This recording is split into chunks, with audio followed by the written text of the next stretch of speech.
My name is Emília. I've always found solace in colors, in the strokes that danced across a blank canvas. My refuge was the small, makeshift studio in the back of our house, where the scent of linseed oil and turpentine calmed my soul. My dream? To see my works exhibited in a Manhattan gallery, sharing the stories each brushstroke held. To keep that dream alive, I split my time between fine arts college and long night shifts at a bustling diner in the heart of Boston. Grease-stained hands and sleep-heavy eyes were my daily reality. My sister, Clara, trod a different path. From childhood, she was the center of attention, the family princess. Our father, a renowned surgeon, and our mother, an influential socialite, saw in Clara the perfect successor to the family dynasty, elegant, articulate, and with a natural talent for organizing luxury events. While I immersed myself in paints and textures, Clara paraded at charity events, always with a perfect smile and the promise of a brilliant future. I, the quiet artist, was seen as the black sheep, the eccentric, who would never bring honor to the family name. It was Christmas Eve, and my parents' mansion was adorned with discreet luxury. Fireplaces crackled, the scent of pine and spices drifted through the air, and the soft sound of a Christmas choir filled the halls. I sat at the dinner table, graced with crystal and silverware, observing the family scene. My father, with his air of authority, toasted with my uncle. My mother, impeccable in her silk dress, supervised the service. For a moment, I wished the masks would fall and that there would be a real place for me there. It was then that my father, raising his crystal glass, cleared his throat and said, with a wide smile directed at Clara, "I want to make a special announcement. Clara, the $500,000 trust fund I created for your future is now under your full management. It's your Christmas gift, daughter. Use it to expand your event planning business as planned." A shiver ran down my spine. $500,000. It was exactly the amount I had detailed in my business plan for opening a small art school gallery in an artistic neighborhood of Boston. A project my father had dismissed just 2 months prior as an unnecessary and unrealistic risk for a serious investment. My voice, when it came out, was a thread of disappointment. "Father, what about my project? The one you said wasn't viable." My father gave me a quick, almost disdainful look before turning back to Clara. "Emília, we've discussed this. Art is a noble hobby, but it's not a family enterprise. Clara is pursuing something concrete, with guaranteed returns." Clara smiled, a sweet smile, but with a gleam of triumph in her eyes. "Don't worry, Emmy. If you need a new canvas, let me know. I can probably get you a discount. Art is expensive, isn't it?" I swallowed hard, feeling the humiliation burn on my face. Dinner continued, filled with Clara's laughter and grand plans for her investments. My future, as always, seemed to have been erased from the conversation. I was invisible, a footnote in my own family story. At the end of dinner, my head throbbing, I excused myself.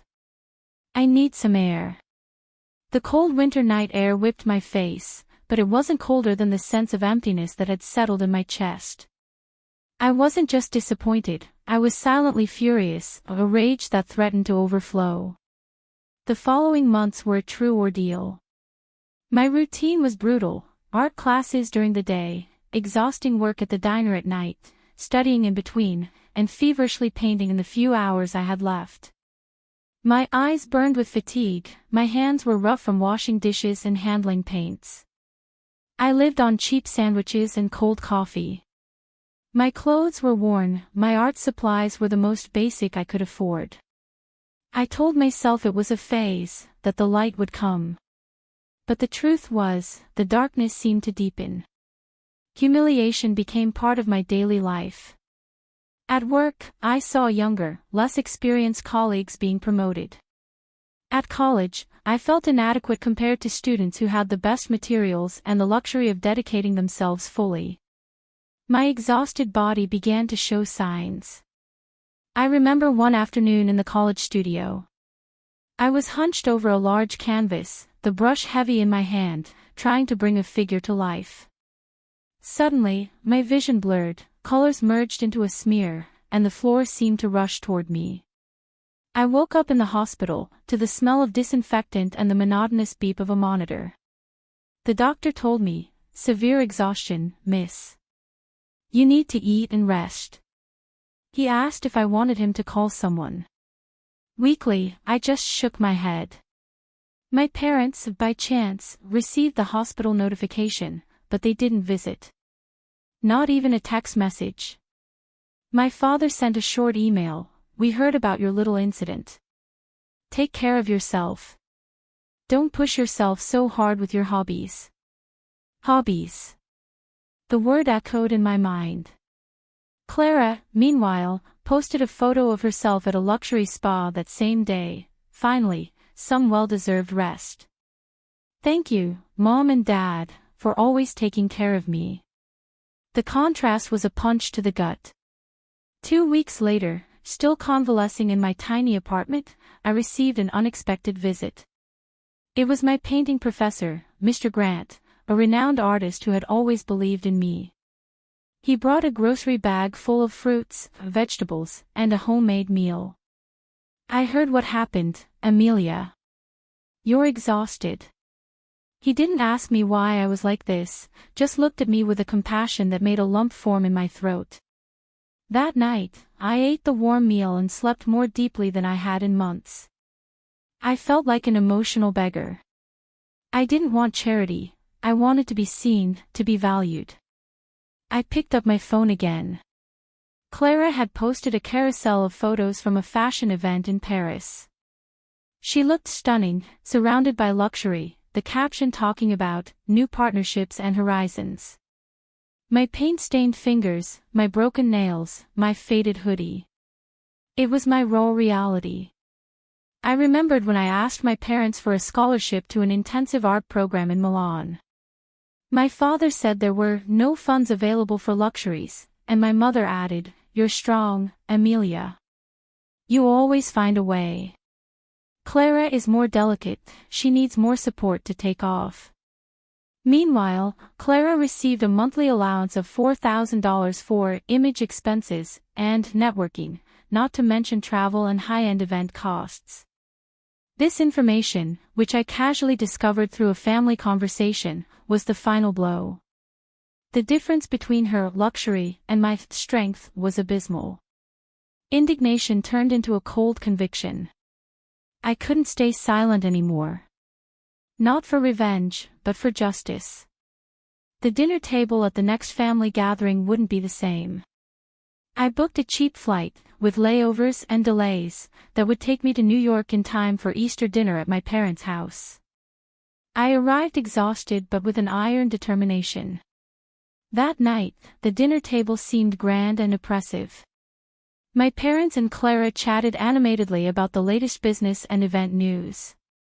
I, as always, was a silent figure, observing. During dessert, as my father praised Clara's recent accomplishments, I gathered all my courage. "Father," my voice was low but firm, I wanted to understand why Clara always had all the support, all the opportunities, and I was always seen as a hobby, someone who should just figure things out.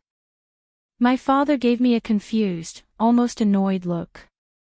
"Emília, we've discussed this. Clara is in a promising business. Art is a noble hobby, but it's not a family investment. You know how it is, and you've always managed." My mother intervened, with a forced smile. "Your sister is more delicate, Emília. She needs more support, you know." Clara looked at me with genuine surprise, perhaps even a hint of guilt. "Emmy, it's not like that. Dad and Mom always said you were independent." Their indifference was a punch to the gut. I expected anger, denial, anything but this calm acceptance of there being no problem at all. Frustration boiled inside me. Independent. You see me exhausted, working 2 jobs, barely having money to eat or buy supplies, and you call that independence. while Clara lives in luxury, with monthly allowances for image expenses. That's not being strong, that's being ignored. The table fell silent, heavy. My father frowned, his patience running out. Emília, I don't see the need for so much drama. This is an Easter dinner. Drama? My voice rose, trembling with contained fury. Drama is seeing my father invest $500,000 in one daughter's promising business while the other almost collapses from exhaustion. Drama is having an incident and receiving a short email with hobbies. My mother quickly cut me off. Enough, Emília. You're being ungrateful. We gave you an education, a roof over your head. The tears I had fought to hold back finally streamed down my face. I looked at them, at the indifference in their eyes, at their refusal to acknowledge the pain they caused me. Fury gave way to profound disappointment. You don't see me. You never have. And you don't want to. I got up from the table, my chair scraping the floor. I have nothing else to do here. Without waiting for a response, I turned my back and left that oppressive mansion. The cold winter night air whipped my face, but it wasn't colder than the sense of emptiness that had settled in my chest. The family storm wasn't one of shouts, but of a silent, overwhelming truth: they would never understand me. And perhaps, I no longer needed them to. I returned to Boston, to my tiny apartment, with a heavy heart but a strange clarity. That confrontation had freed me from an expectation I didn't even know I still harbored. The next day, I was more exhausted than ever, but also more determined. My hobbies would be my everything. A few days later, Mr. Grant, my painting professor and friend, called. Emília, I'm organizing a small exhibition for new talents at a smaller gallery in the South End. I know you've been working hard. Do you want to participate? I hesitated. My art was raw, made in my spare time, with basic materials. But his voice, always so encouraging, spurred me on. Yes, Mr. Grant. I do. I worked feverishly in the following weeks, channeling all my pain, anger, and hope into each brushstroke. My canvases gained an intensity one had never before achieved. The exhibition day arrived, and I was nervous, but also proud. The gallery was modest, but the walls were filled with vibrant works. I stood in a corner, observing the few visitors. Suddenly, I saw Mr. Grant animatedly talking to an elegant woman with gray hair and keen eyes. He pointed to one of my canvases, a self-portrait that captured all my exhaustion and resilience. The woman approached the canvas, tilting her head, absorbing every detail. My heart pounded. She wasn't just a visitor. She was Isabelle Du Bois, one of New York's most renowned contemporary art curators, known for discovering raw and authentic talent. She turned to me, a slight smile on her lips. Emília, right? Your work, it's extraordinary. There's a brutal honesty, an emotion that's almost palpable. You have something rare. For a long time, I thought love had to be proven through pain, that silence meant strength, and that strength meant not needing anything. But I don't believe that anymore. I believe in being seen. I believe in voice. And I believe some stories don't end with the complete healing of all wounds. They begin with healing. And mine, finally, had truly begun. That night, my life turned around. Isabelle Du Bois didn't just praise my work, she invited me to a solo exhibition at her gallery in Manhattan. It was the beginning of a meteoric journey. From exhibitions in Boston to galleries in New York, Milan, and Paris. I, the family's black sheep, was becoming a recognized name in the international art scene. Every brushstroke, every new canvas, was an affirmation of my own voice, my own vision. Money, which was once a constant concern, came as a natural consequence of my success, allowing me to have the best materials, a spacious studio, and the freedom to dedicate myself entirely to my art. Years passed. I was a renowned artist, my works were worth millions, and my schedule was filled with invitations to exhibitions and interviews. I maintained sporadic, but affectionate, contact with my sister Clara. Clara, after the truth about our parents' preference came to light, had reevaluated her own life. She continued in the event business, but with a different focus, more geared towards social and sustainable projects, far from empty glamour. At a crowded art event in Paris, where I was celebrating another successful exhibition, Clara appeared. She looked different, more mature, with a glow of authenticity in her eyes. "Emmy. Congratulations. Your works are more incredible than ever." "Clara. Thanks for coming. It's good to see you." We talked for a long time about our lives, our paths. It was then that Clara, her voice a little hesitant, brought up the subject. "Mom and Dad, they ask about you all the time. They watch you on television, read about your exhibitions. They miss you." I felt a lump in my throat. Years of pain, of silence. "Clara, I don't know. The wounds are deep." "I know. But they're different, Emmy. Especially after seeing your success. I think they finally understood what they lost. Mom even started taking pottery classes. Dad is quieter, more reflective." I hesitated. The idea of seeing them again still hurt. "I'll think about it." She just nodded. "Okay. I just wanted you to know." That night, back in my apartment in Paris, I looked at the illuminated city view. The journey had been long, painful, and full of twists and turns.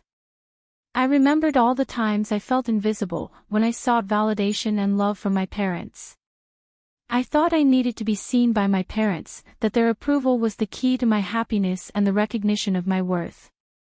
But the truth is, I just needed to trust myself, my inner voice, the passion that always burned within me, even when no one else saw it. The greatest validation came from within, from the strength to move forward even when the world seemed to reject me.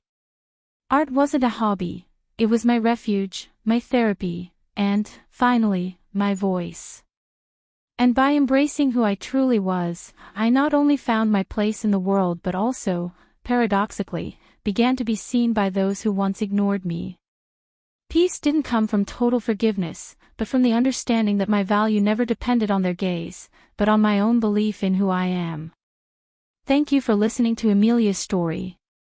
If you enjoyed this video, please like and share to support us in bringing more inspiring stories, and subscribe to the channel so you don't miss any new releases. See you in the next video.